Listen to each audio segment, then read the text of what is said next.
Hello friends, welcome to SSC crackers. और इस channel पे फिर से आपका बहुत बहुत स्वागत है। तो एसएससी एमटीएस 2024 का मोस्ट इंपॉर्टेंट टॉपिक है articles of Indian constitution. Okay, ऐसा कोई भी शिफ्ट नहीं होगा जिसमें इस टॉपिक से क्वेश्चन ना आए। तो मैंने ऐसे क्वेश्चन पिक किए हैं जो बार बार पूछा जाता है। ओके, एसएससी के एग्जाम में बार बार पूछा जाता है। तो टॉप 50 एमसीक्यू क्वेश्चन है और इन सभी क्वेश्चन को आप अच्छे से रिवाइज करके एग्जाम में जाएंगे। अब बहुत कम टाइम है, तो जितने भी टॉपिक्स करवाए जा रहे हैं सब एग्जाम को देखते हुए करवाए जा रहे हैं। तो एक भी टॉपिक्स को स्किप नहीं करना है और इसके पहले जितने भी टॉपिक्स हुए उन सबको देखकर जाना है। तो चलिए फर्स्ट क्वेश्चन से स्टार्ट करते हैं। पहला क्वेश्चन आपके सामने है कि भारतीय संविधान के मूल पाठ में कितने अनुच्छेद शामिल थे। तो आप सभी लोग जानते हैं कि original text of the Indian constitution contained 395 articles. Okay, कितने थे? 395 आर्टिकल्स।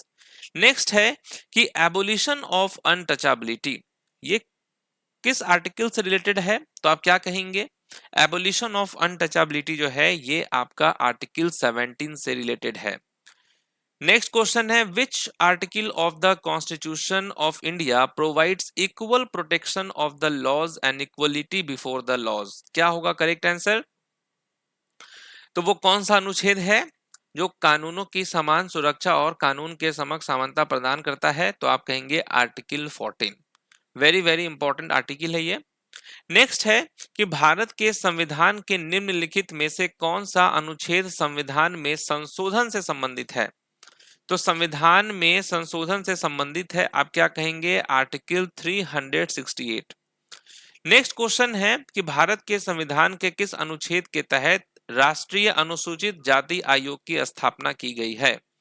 ठीक है, तो किस अनुच्छेद के तहत जो है राष्ट्रीय अनुसूचित जाति आयोग की स्थापना की गई है? तो आप कहेंगे आर्टिकल 338। नेक्स्ट क्वेश्चन है Which of the following articles of the Indian Constitution is related with equal justice and free legal aid? तो क्या होगा यहाँ पर correct answer? Equal justice and free legal aid की बात करें तो ये है आपका आर्टिकल 39A। समझ गए? 39A is the right answer. Next है भारतीय संविधान का कौन सा अनुच्छेद शिक्षा का अधिकार प्रदान करता है? Right to education. तो ये होगा आपका आर्टिकल 21A। नेक्स्ट है कि which of the following is a right under article 300A? तो आप कहेंगे राइट टू प्रॉपर्टी। नेक्स्ट है which article of the constitution separates the judiciary from the executive? तो न्यायपालिका को कार्यपालिका से अलग करता है कौन सा अनुच्छेद? तो आप कहेंगे आर्टिकल 50 करता है। नेक्स्ट क्वेश्चन है मनी बिल, तो कौन सा अनुच्छेद धन विधेयक की परिभाषा से संबंधित है? तो आप क्या कहेंगे? आर्टिकल 110। नेक्स्ट है organisation of agriculture and animal husbandry, इससे रिलेटेड कौन सा आर्टिकल है?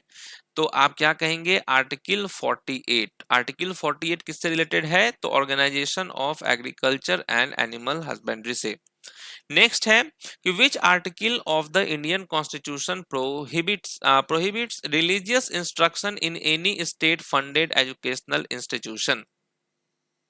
तो कौन सा अनुच्छेद किसी भी राज्य वित्त पोषित शैक्षणिक संस्थान में धार्मिक निर्देशों पर रोक लगाता है? तो आर्टिकल 28 लगाता है। नेक्स्ट है आर्टिकल 76। तो भारत के संविधान के अनुच्छेद 76 के तहत एक संवैधानिक पद है और वो कौन सा है?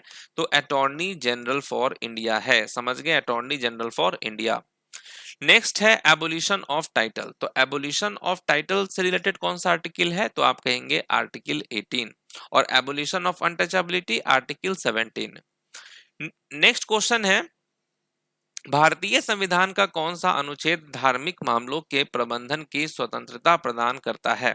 तो आप क्या कहेंगे? राइट आंसर होगा आर्टिकल 26। आर्टिकल 26 जो है ना ये बहुत बार रिपीट हुआ है question, freedom to manage religious affairs. Next है कि भारत के संविधान का कौन सा अनुच्छेद गिरफ्तार या हिरासत में लिए गए व्यक्तियों को सुरक्षा प्रदान करता है? तो आप क्या कहेंगे? आर्टिकल 22 करता है। समझ गए? नेक्स्ट है कि कौन सा अनुच्छेद यह घोषित करता है कि सर्वोच्च न्यायालय अभिलेख न्यायालय होगा? Okay, declares that supreme court shall be a court of record. तो आप क्या कहेंगे? राइट आंसर हो जाएगा आर्टिकल 129। नेक्स्ट क्वेश्चन है प्रोक्लेमेशन ऑफ इमरजेंसी, इससे रिलेटेड कौन सा आर्टिकल है? तो आप क्या कहेंगे? आर्टिकल 352। नेक्स्ट है right to freedom of speech and expression, इससे रिलेटेड कौन सा आर्टिकल है? तो आप क्या कहेंगे?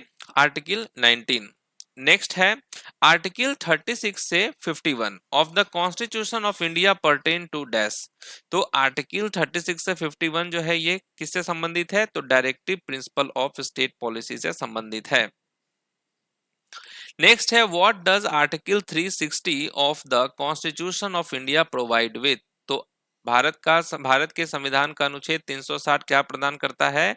फाइनेंशियल इमरजेंसी प्रदान करता है।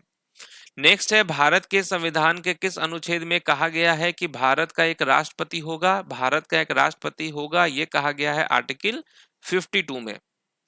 नेक्स्ट है यूनिफॉर्म सिविल कोड, तो यूनिफॉर्म सिविल कोड से रिलेटेड कौन सा आर्टिकल है? आर्टिकल 44 आप कहेंगे, समझ गए। नेक्स्ट है आर्टिकल 61, इससे रिलेटेड कौन सा आर्टिकल क्या है? आर्टिकल 61 में भारतीय संविधान का अनुच्छेद 61 किससे संबंधित है? तो वो आपका इम्पीचमेंट ऑफ द प्रेसिडेंट से संबंधित है।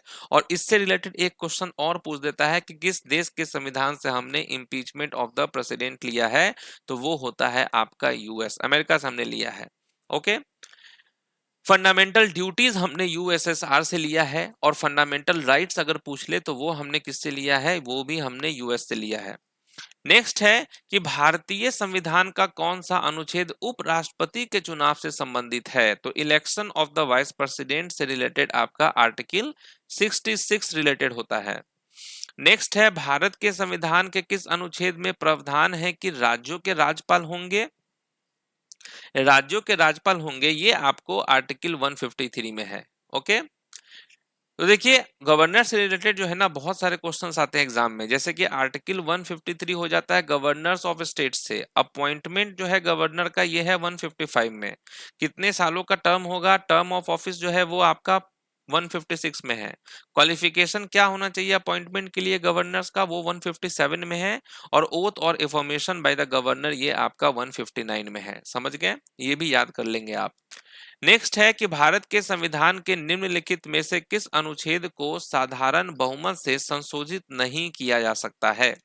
साधारण बहुमत से संशोधित नहीं किया जा सकता है, वो कौन सा है आर्टिकल? तो आप कहेंगे 21। नेक्स्ट है article 20 of the constitution of India is related to. तो किससे संबंधित है आर्टिकल 20? तो आप क्या कहेंगे? Protection in respect of conviction for offences से संबंधित है। ओके, अपराधों के लिए दोषसिद्ध के संबंध में संरक्षण से। नेक्स्ट है ऑर्गेनाइजेशन ऑफ विलेज पंचायत, ये भी काफी रिपीट होता है एग्जाम में। तो ऑर्गेनाइजेशन ऑफ विलेज पंचायत से रिलेटेड आपका आर्टिकल 40 हो जाएगा राइट आंसर। नेक्स्ट है part 4A of the Indian constitution is related to. तो भारतीय संविधान का भाग 4A किससे संबंधित है? तो आप क्या कहेंगे? फंडामेंटल ड्यूटीज से संबंधित है। और टोटल कितने फंडामेंटल ड्यूटीज हैं? 11 फंडामेंटल ड्यूटीज हैं। नेक्स्ट क्वेश्चन है कि which of the following articles of the Indian constitution talks about joint sitting of both houses in certain cases. तो joint sitting of both houses in certain cases ये किस article में है? 108 में है। समझ गए? नेक्स्ट है भारत के संविधान का कौन सा भाग नागरिकता से संबंधित है? तो वो कौन सा पार्ट है? तो आप कहेंगे पार्ट 2 जो है ये है किससे संबंधित? सिटीजनशिप से। नेक्स्ट है the constitution of India was adopted on. तो कब अपनाया गया था भारत का संविधान जो है? 26 नवंबर 1949 को अपनाया गया था।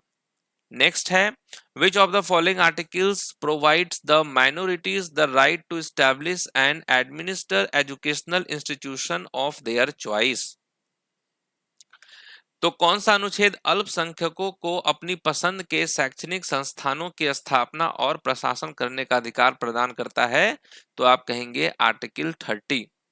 नेक्स्ट है भारतीय संविधान के डैश में मौलिक अधिकारों के कानूनी परिवर्तन के प्रावधान है। तो ये है आपका आर्टिकल 32 में। नेक्स्ट है which set of articles is the in the constitution of india are known as cultural and educational right। तो cultural and educational right जो है ये आपका आर्टिकल 29 30 में है। नेक्स्ट है article 280 of the constitution of India talks about which constitutional body, किस constitutional body की बात करता है ये आर्टिकल 280, तो वो फाइनेंस कमीशन की बात करता है। नेक्स्ट है आर्टिकल 15 किससे संबंधित है, तो आप सब लोग जानते हैं कि आर्टिकल 15 जो है ये प्रोहिबिशन है किसके खिलाफ, तो discrimination against any citizen on grounds only of religion, race, caste, sex और प्लेस ऑफ बर्थ। ठीक है, तो केवल धर्म, नस्ल, जाति, लिंग या जन्म स्थान के आधार पर किसी भी नागरिक के खिलाफ भेदभाव का निषेध है ये। अगर आप करते हैं तो आप पे सजा होगा। नेक्स्ट है कि which of the following articles of the Indian constitution are related to fundamental rights, तो फंडामेंटल राइट से रिलेटेड कौन सा आर्टिकल है, तो आप क्या कहेंगे 12 से लेकर 35। तो 12 से 35 जो है ये आपका इसमें फंडामेंटल राइट्स के बारे में बात की गई है। नेक्स्ट है कि भारतीय संविधान के निम्नलिखित में से कौन से अनुच्छेद नागरिकता से संबंधित है, नागरिकता से संबंधित वाला जो सेट है वो है आपका 5 से लेकर 11, समझ गए। There shall be a high court for each state, ये किस आर्टिकल्स में दिया हुआ है, तो किस अनुच्छेद में कहा गया है कि प्रत्येक राज्य के लिए एक उच्च न्यायालय होगा, ये आपका 214 में कहा गया है। ओके, नेक्स्ट है कि भारत के संविधान के किस अनुच्छेद के तहत जीवन और स्वतंत्रता का संरक्षण शामिल है, protection of life and liberty is included under which article of the constitution of India, तो आप कहेंगे आर्टिकल 21, समझ गए। नेक्स्ट है कि भारतीय संविधान का कौन सा अनुच्छेद भारत सरकार के वार्षिक वित्त विवरण से संबंधित है, ये आपका आर्टिकल 112 है। नेक्स्ट है कि which article of the Indian constitution deals with the union executives, तो भारतीय संविधान का कौन सा अनुच्छेद संघीय कार्यपालिका से संबंधित है, तो ये आपका आर्टिकल 52 से 78 है। ओके, नेक्स्ट है dash of the Indian constitution sets qualification for being a member of Lok Sabha, तो भारतीय संविधान का कौन सा अनुच्छेद लोकसभा का सदस्य बनने के लिए योग्यता निर्धारित करता है, ये है 84 में। नेक्स्ट है कि भारतीय संविधान के अनुच्छेद 344 एक और 351 निम्नलिखित से संबंधित है। ठीक है, किससे संबंधित है, किस शेड्यूल से संबंधित है, आर्टिकल 344(1) एंड 351, तो आप कहेंगे 8 शेड्यूल से संबंधित है। नेक्स्ट है the right of freedom of religion is contained within which article of the constitution of India, तो right to freedom of religion ये आपको 25 से लेकर 28 में है। ओके, नेक्स्ट है who termed article 32 as the heart and soul of the constitution of India, तो heart and soul किसने कहा था आर्टिकल 32 को, तो वो B.R. अम्बेडकर ने कहा था। नेक्स्ट है भारत के संविधान के निम्नलिखित में से कौन सा अनुच्छेद राष्ट्रपति द्वारा शपथ या प्रतिज्ञान से संबंधित है, ओथ और एफर्मेशन बाय द प्रेसिडेंट, ये है आर्टिकल 60 में। नेक्स्ट है ऑर्गेनाइजेशन ऑफ विलेज पंचायत, ये है आपका आर्टिकल 40 में। ओके, तो इस तरीके से हम लोगों ने आर्टिकल्स के सारे इंपॉर्टेंट क्वेश्चंस डिस्कस कर लिए हैं। तो मिलते हैं अब आपसे नेक्स्ट क्लास में, तब तक के लिए जो है ऑल द बेस्ट। इसी तरीके से रिवीजन करते रहना है आपको।